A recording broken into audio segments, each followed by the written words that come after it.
Hello, everyone. My name is Alexis, and I'm on here to share my journey and my story of losing my baby at 21 weeks and 5 days. Um, so let's start from the beginning. This is actually my second pregnancy. I actually lost my first baby at 6 weeks. So, I really didn't get to feel the kicks or hear, numerous heartbeats. I did hear the heartbeat once when I was 6 weeks, but it wasn't like a continuous thing. Well, like I see it on the screen, it's kicking, everything. It was just, very, very short. And so with that miscarriage, I actually had to end up having a D and C because the baby would not pass on his own. It didn't come out. So, I experienced that loss in August of 2019. And in doing so with that, it was like, I lost my baby. I cried, of course. When I found out, I actually went to the emergency room. And it wasn't the same as it is now. I heard, but it didn't have a much impact as the one now does. So around about 5 weeks pregnant is when I found out that I was pregnant with my son. I went to the doctor. They did, transvaginal ultrasound, and I'm gonna take off my glasses because I feel like it's a glare. And they were like, we see something right here, but you only 5 weeks, so come back in another week, and we'll be able to see, it bigger, and we'll be able to, hear heartbeat and everything if everything goes well. So I left the doctor. I went back at 6 weeks, and there was a baby in there. I heard the heartbeat. They were like, "Oh, very strong heartbeat." You know, the chances of having another miscarriage or second pregnancy is not as high, so you're more likely going to be fine. So I get excited. I'm like, okay, I'm having another baby. Like, let's do this. So moving forward, I did everything I was supposed to do. I took my vitamins. I made sure that I went back to every checkup. And at 12 weeks, I did all my blood tests and everything. And everything's going fine. Like, my baby heartbeat was strong. I see it grow bigger and bigger and bigger each time I went to the doctor. He was very active. Even the doctor would say, like, "Oh, wow, you have an active one. Like, he's kicking a lot or whatever." It's before I knew I had a boy, but, we just referred to the baby as he. And so me and my partner is very, very excited. So get to 17 weeks, and I was driving actually on the way to my mom's house because I was gonna have my gender reveal the week, like around my 18-week mark. And so I went to my mom's house, and I was on the way to my mom's house, and all of a sudden I'm driving. I just felt like this gush, and I was like, "Oh my god, what is this?" And literally down in my seat, like there was blood.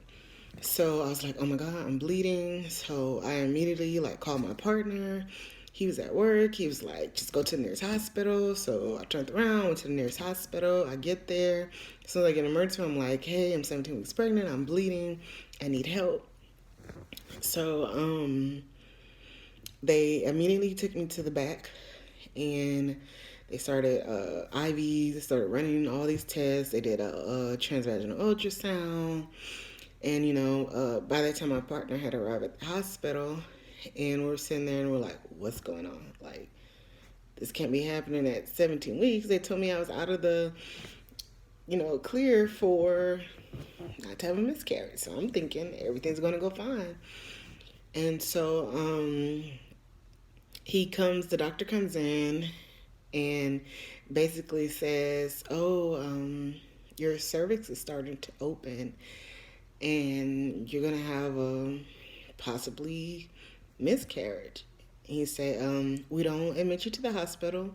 You just go home and you'll probably have a hairy, a period. It'll be like a period and it'll just pass. And I'm thinking in my head, no, this is like a whole huge baby. Like I've seen it on ultrasound. This is not just gonna just pass like a period. Like, what is he talking about? So obviously at that point, I knew that okay, he's just an emergency room doctor. He has no expertise in like this. So I just said okay, I got my paperwork, and I followed up my OBGYN. So the next day, I immediately got up early in the morning, went to my OBGYN, explained to him what was happening, what they told me. He also agreed. He was like, no, this wouldn't be like a heavy period. Like you would actually have to deliver the baby. Like you're pretty far along. And he did the transvaginal and ultrasound, and he was like, "Yeah, I see your cervix is opening slightly. It's not a lot. Like it's nothing to a cause for alarm or concern." And so he said, what we can do is something called a cerclage. And what the cerclage does is it actually holds your cervix in place to prevent your cervix from opening and, to prevent preterm labor. He said, but I don't do them anymore. I can refer you to someone who does them. So he gets on the phone, he calls the doctor that he's going to refer me to. And I leave his office and I go to that doctor. So I go to that doctor, the doctor checks me, and he says, I'm going to refer you to the MFM, which is maternal fetal medicine. And what I'm going to do is I'm going to let them assess you to say, hey,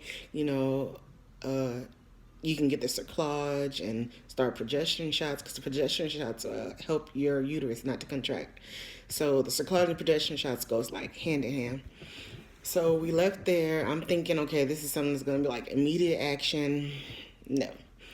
They didn't have an available appointment until like 2 weeks later. So let's go back. So at my first OBGYN that I went to, he actually told me that, your cervix is open a little bit, but the more the baby grows, it's going to put more pressure on your cervix, and your cervix will start opening more and more as time go on. So this is something like, if you're going to get the cerclage, you need to get it right now. And so I'm thinking in my head, okay, 2 weeks, I have the appointment. What's going to happen between now and 2 weeks? So I went home and I was just praying, and my partner was just praying, hoping that everything went good, went well.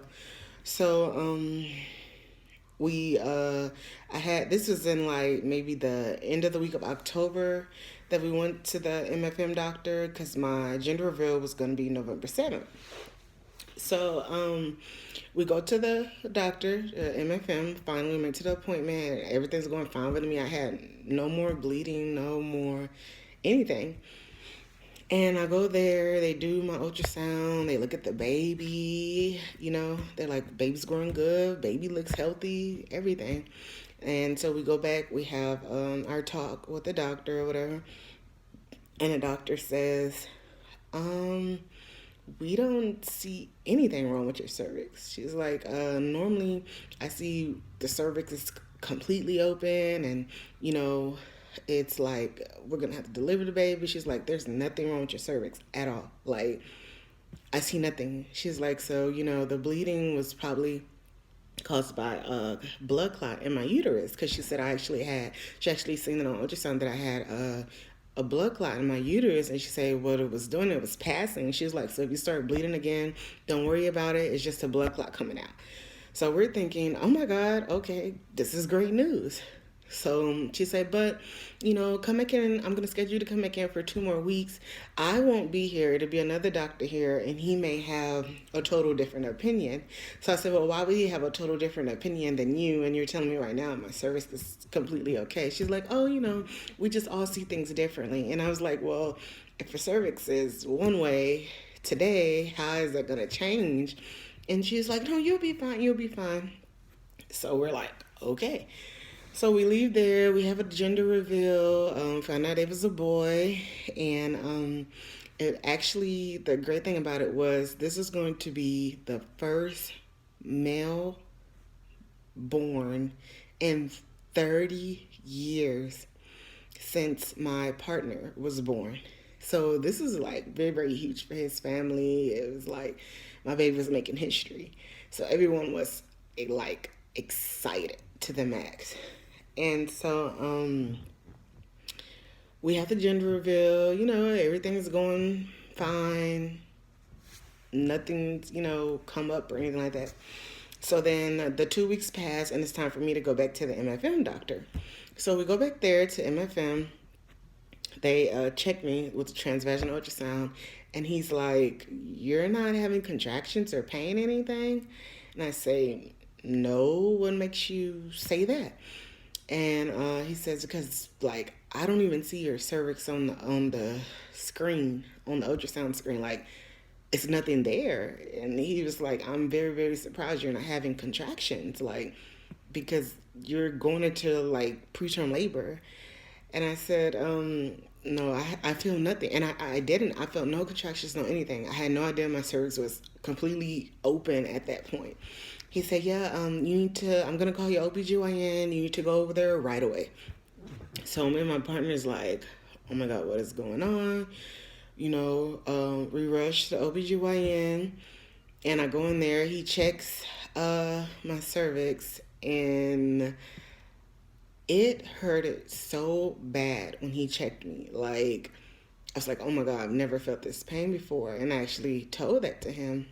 And he was like, "Well, your cervix is completely open." And I was just checking for that. And when he got done checking me, when I got up, whatever, and I went to wipe, it was like this thick, thick, thick discharge that came out. And I was like, "What is this?" Because I had never seen it. And he was like, "Oh, that's just some cervical mucus. Is normal." And I'm thinking, like, I've never had it. So, I didn't know what was going on. So he pulls me to the back and he says, if you start having contractions, then go to the hospital like right away. He said, "But what I'm gonna do is I'm gonna try to start you on progesterone shots, but you have to get approved for it." And the nurse, his nurse or whatever, my OBGYN nurse, was basically like, "I'm gonna write the referral, but they probably want to preview because normally you have to have had one or more preterm pregnancies before, in order for them to even consider you to get progesterone shots or anything like that," which I thought was just crazy. So there's like, but you had to miscarriage at 6 weeks. That's not really considered preterm. So they send me home, and I'm like feeling more and more like of the mucus, cervical mucus like coming out. So I'm like, why is a lot of this coming out now since I've left the doctor? And so I started Googling stuff because I'm like, the doctor won't say anything. I asked him, like, everyone seems they don't know anything. So I started Googling stuff, and I found out something like about your mucus plug. And I truly believe when the doctor was checking me, he went so far in that he pulled my mucus plug out. So, not even like maybe 10 hours after their doctor visit, my partner was at work. I got up to use the restroom, and it was just like liquid just coming out, coming out, coming out, coming out. It wasn't like water, but it's like clear liquid. So I was like, "I'm like leaking stuff. I don't know what it is. I don't have pain, but I don't know what this is that's coming out of me." So he's like, "Okay, we'll go to the emergency room as soon as I get off." So he gets off. We go to the emergency room. The doctor checks me, and he says it's from the sac, the baby's sac. I was leaking fluid, and what it was that the sac was coming out. Like, it was, they call it like bulging membrane. It was literally coming out of me. And He was like, the bag, your water is not broken. The baby is still in the sack, and it's just the fluid from around it that you're leaking out. So we're gonna have to admit you to the hospital. You will not go home. You stay here. We observe you until your water breaks, or basically your body decides what it's gonna do. So they admitted me to the hospital, which was a horrible experience. They didn't have any more beds on the observation floor, so I had to stay in like the emergency room part, and I was like in a hard rock bed, like I could not sleep at all. And my partner, they had like no couch or anything like that. It was just a chair. My partner had to sleep in a chair. We did this for like 2 nights. The people outside the door, like literally my room was right across from the staffing area, and it was like loud laughing and talking all night. It was impossible to sleep. Like it was just horrible. So on the second day, I was like, if you all don't have a bed, I'm going home. Like, I see no point for me to stay here. Y'all are not doing anything. I'm just here laying in the bed. No one's really observing me. You're not coming in here checking on me, anything. Like, it's pointless for me to be here. So I asked them to discharge me.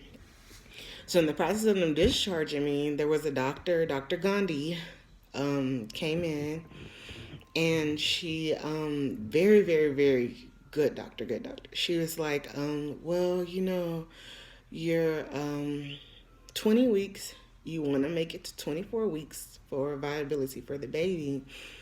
And what we want to do is we want to prolong it as much as possible. And she was like, right now you're just leaking the fluid.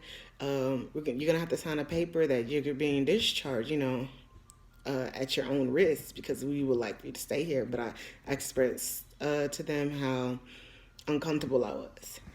So I get discharged or whatever. I come home. A week passed, and I'm still was just leaking the fluid, but nothing else was like going on. And so a week later, it's like a Saturday, I started feeling like pain. It wasn't strong, but it was like alarming to me. So I was like, okay, I need to go back to the emergency room. So we go back. They readmit me, and basically they were saying that the bag was coming, like was out even more so. So it was still the same. But that time I did not stay in the emergency room part. They did have beds available on the observation floor, so I went there. So I stayed there. It was the week of Thanksgiving, and it was Sunday, and on that Sunday, my partner had got up. He went to work, and I was still in the hospital. And probably like around 7, I remember I had ate. I had ate dinner and everything there. And probably like around 7, I went to the restroom, and I had seen like the liquid I was leaking was like started to be green when I wiped. So I was like, I wonder what this is. So when I came out of the restroom, I had excruciating cramps. Now, mind you, I have never been through this, so I'm just thinking they're just cramps. So I called for the nurse to come in, and she's like, "Oh, you're having contractions. Like, I'm gonna time them." So they put like a belt around me to time them. She walked back out. I called her again. I'm like, these pains are intense. Like, I cannot bear them. So she calls in a doctor. I've never seen this doctor before. He comes in. He says, "Oh, I'm gonna check her." He checks me. I don't know what this guy did. Like, when he checked me, it hurt like so bad. I screamed out, and I said, "Please take whatever you have in me out of me. It is hurting me." So he takes it out, and he's like, "Well, you're about 3 centimeters dilated.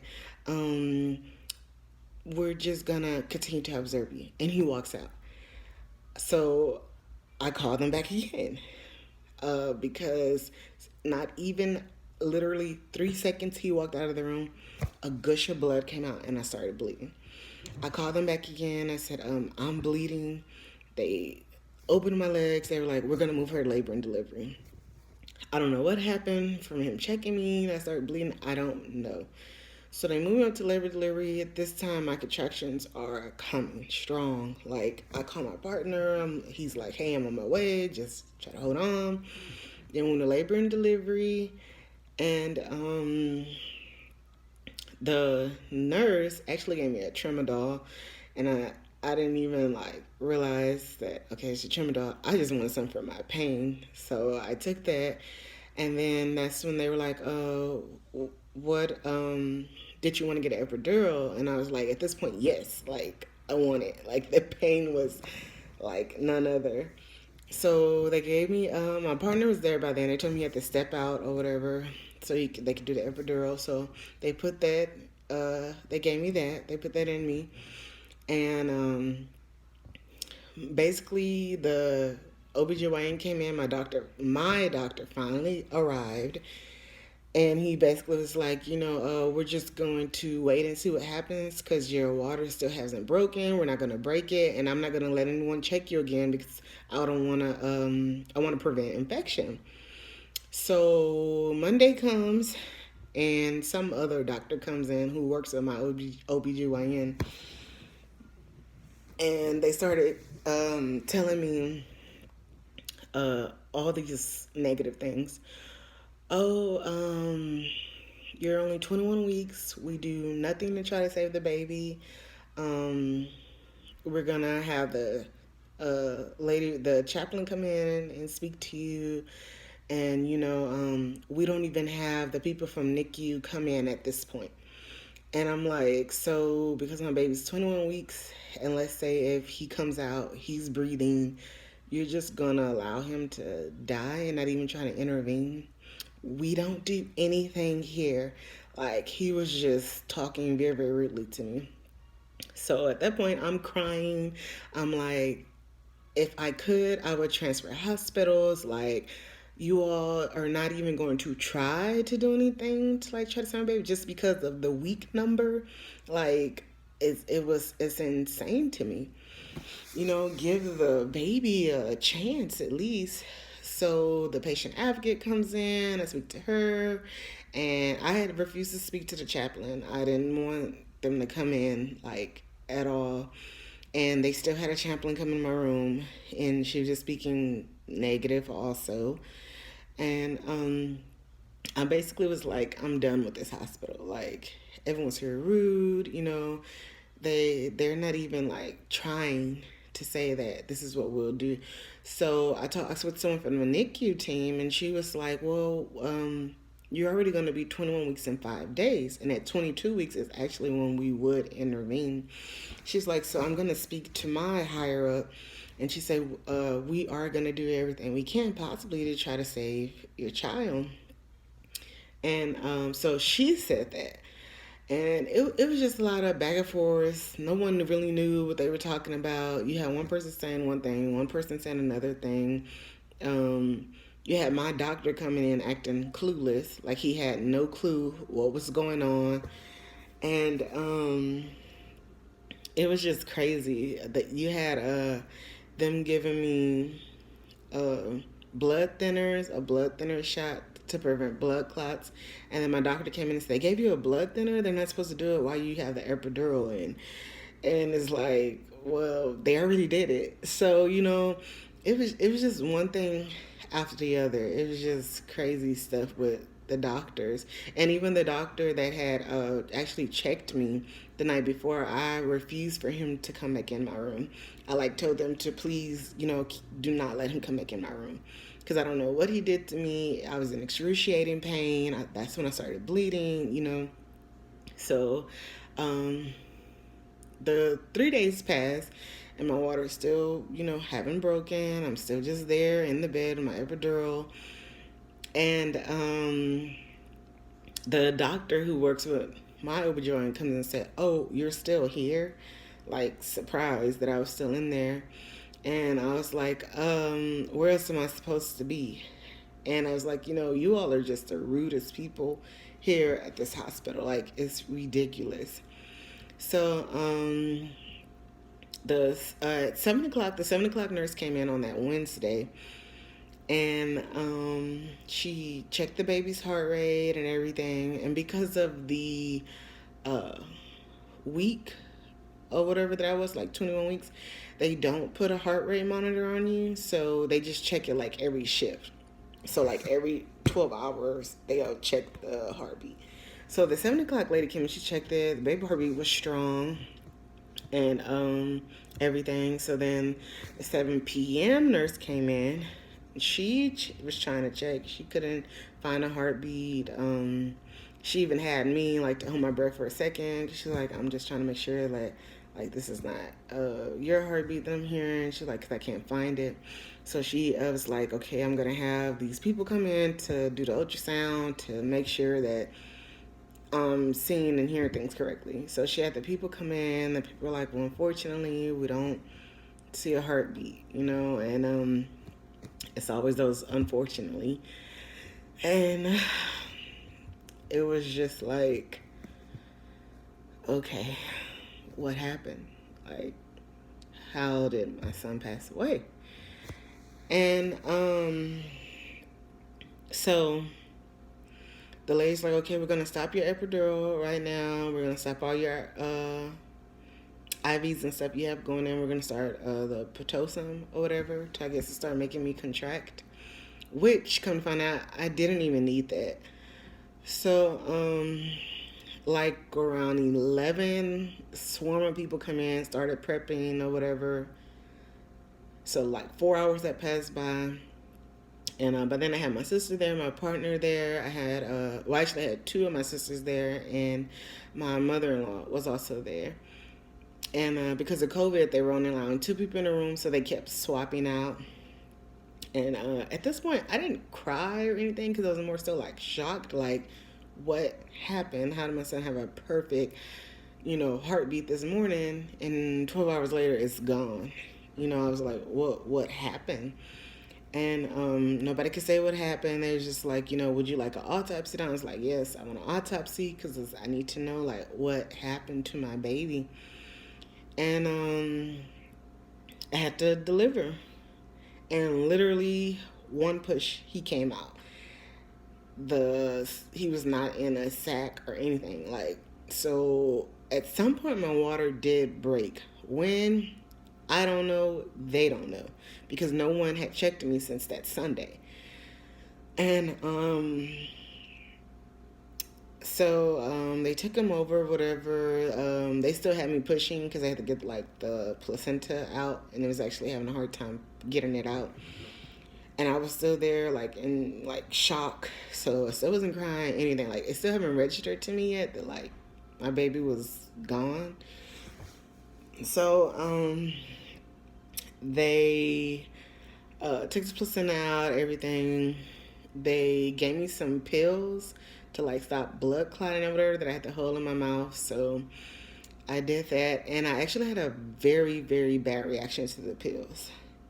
I had actually sat up off the bed because they had to take the epidural out of me. And when I sat up, I just started having chills, like really, really bad chills.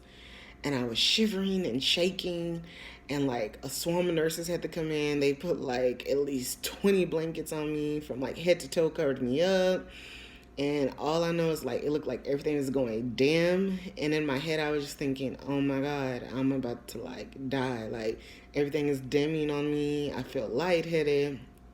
I had swimmers come in telling me to breathe in and out slowly, and I was just shaking. Like my body was just shaking uncontrollably. I couldn't stop it, and it was a reaction from the pills. And so once they got me under control, I screamed out. I just screamed out, "Don't take my baby! Don't take my baby out!" And a nurse was there, and she was like, we will not take your baby until you're ready for us to take him. We will not take him. If you want him to stay in here with you until you get discharged, that's what he's going to do. So after that or whatever, they were just, my sister was there. She was, just trying to soothe me. My mother-in-law was on the other side trying to soothe me. And I remember my partner had the baby in his hands, and he came by with the baby, and I just screamed, I don't want to see him. And they were like, "You're gonna be okay." And I was like, "No, I'm not. I'm not gonna be okay without my son. I need my son. I want my son." And that's when it hit me like, oh my God. Like, I pushed out a baby and he's gone. Like, he's not gonna come home with me. I'm not gonna get to have those memories with him that I thought that I would share with him. And it was a traumatic experience for me because I had never been through anything like that. And even with my family, none of us have ever been through anything like that. And I think they, even now, still trying to support me the best way that they know how because they've never been through it. So it's like, what do we do? And, you know, so even with everything that went on, uh, probably about maybe 12 hours later, I started having a very, very bad pain in my right leg. And I was like, my leg hurt. Like, it really, really hurts. So they tried to get me up to walk, and I could not walk. Like, something had happened to my leg. And the doctor came in and he was like, yes, it looks like it's more psychological. And I'm like, no, this is not in my head. Like, my leg hurts. So I could not walk. They transferred me to the like recovery area, and they had like a ice bed, like a cooler. It had a cooler at the bottom of it that they put the baby on, so the baby slept in the room with us. And I basically was in a wheelchair. And then they had the physical therapist come in. I did the physical therapy, and like I went home on a walker. They basically, before I was discharged, they were like, "Oh, it's gonna go away in 4 to 6 weeks." So that's what I'm thinking. It's gonna go away in 4 to 6 weeks. And I'll never forget when they came in to get the baby. We were going to get discharged, and the lady put the sheet over his head. Like, my heart, like, basically came out of my body. But I couldn't cry. Like, it's like my tears were gone. I was just basically numb to the situation. Um, so we left, the whole ride home, and I'm just thinking, like, I'm going home with no baby. And I'm still just numb. I'm like, I can't really walk. I'm on a walker. Like, this is crazy. And I get home, and just like I have a ton of emotions inside of me. Like, what do I do now? Where do I go from here? Like, I don't know. Because he was 1 pound, like exactly 1 pound. Um, they I had them do the autopsy, and we actually had to, have a funeral or cremation for him because he was 1 pound. And so I decided to, well, I had like a viewing because like some of my sisters couldn't see him due to COVID. So I did have like a small viewing. He was like in a little baby casket, and they dressed him up really nice, like as nicely as they could. Um, and then I had him cremated afterwards. So we went through that whole process and everything. And yeah, it's just, it's still like now, because like this is January, it haven't even been 2 months yet. And it's still like, oh my God, this has happened. Like, I guess grief is weird. Like, one day you're laughing, you have people around you, you're talking, you're able to get up. And the next day it's just like, I don't even want to get out of bed. Like, I don't care what's going on in the world. I don't care who calls me. I don't care what happens around me. Just let me be. So, it takes a lot. I found like support groups um, on Instagram. Um, and that also helped me just with seeing other people, going through the same thing that I'm going through, knowing that I'm not alone and there is life after loss. Even though it doesn't feel like it, there is life after loss. Um, it's really a process. And like I say, it's only been 2 months for me. And I feel like some days I'm okay, and the next day it's just like I don't even want to be here, you know. But I just keep striving and keep going. You know, you have to. You have to find something that keeps you going. You know, even when you don't want to go. But you know, it's just so much, so many things that happen even afterwards with me trying to even get him cremated. Um, I kept asking my doctor, you know, um, well, the person at the funeral home, the guy was telling us that he couldn't have him cremated because he needed the death certificate information filled out, and he was like, they said they needed some information from you. And I was like, well, no one haven't, you know, has called me. So what information do they need? And he was like, I don't know. Maybe you need to give them a call. So I call them. They get like birthday and stuff like that. Like stuff seemed like that they should already had from my records with them. And then I said, well, what do you all put in as the cause of death? Because he had an autopsy done, and I still haven't got the results yet. And the doctor's like, oh, it's because you had an infection. You ended up catching an infection, and it went to the placenta, and that's what, you know, ended up killing the baby. And I said, well, are you telling me this because of your years of, you know, working? Or are you telling me this because this is what the autopsy said? He's like, oh, no, I don't have the autopsy results. I said, well, who has the autopsy results? Like, he was like, oh, you're going to have to get them from the people at the hospital. I said, no, that's not what they told me. They said they would send them to you, and then you will call me when you get them to discuss the results with me. And so he says, well, when they send them, then I'll call you. And I'm just like, okay. And then he said, well, you know what? They don't send them to me. They put them on your chart. Like, it's this app like My Chart. He's like, they'll put it in My Chart. I said, well, okay, I'll be waiting for them to put that on there to upload. So basically, on the death certificate, the cause of death was basically what he thinks killed my son, not probably is what happened. So to this day, I'm still waiting on like autopsy results and stuff like that. And I didn't get to bring my son home until like a month later. He was cremated after he passed away because of like all this back and forth, back and forth. So then you have that on top of trying to grieve, and it's like I don't even have time to grieve because I don't even have my baby here. Finally, I was able to bring my son home. Um, at the end of it was like the end of December. I was able to bring him home. He was able to be cremated, and it's just been a process basically. And you know, I have like support of my family mostly, and like I said, they're supporting me the best way they could because they never been through anything like this. Like I wanted to share. My sister actually had a pillow made for me for Christmas. I actually wanted to share it. The pillow that she had made for Christmas. And also, my sister had gave me some books. I have some books. Like 31 devotions.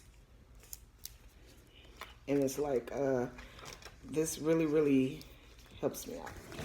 Another good thing that she gave me is letters to my baby in heaven.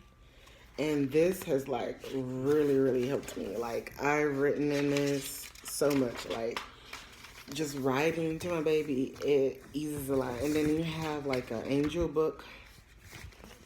This angel book that she gave me. And if anyone needs the information to any of this, I'm actually going to put it on here. Or you can actually, I'm going to also put my Instagram on here. So if anyone needs to DM me for anything, any questions, any support, like I'm here for anyone's going through the same thing. But this angel book is very good also.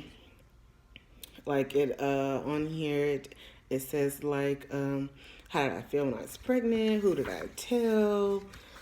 Even about the naming. and everything. So these are very, very good books that my sister uh, gave me. So I also wanted to share a picture of my son that I actually used at his funeral. We had like a picture set up or whatever for him. And I named him Noah. Noah James Tatum. So this is my baby. Noah James Tatum.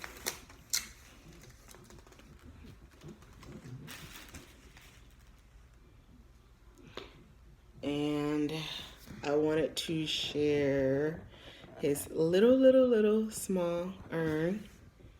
This is Noah, and I keep him very, very close to me and near to me all the time.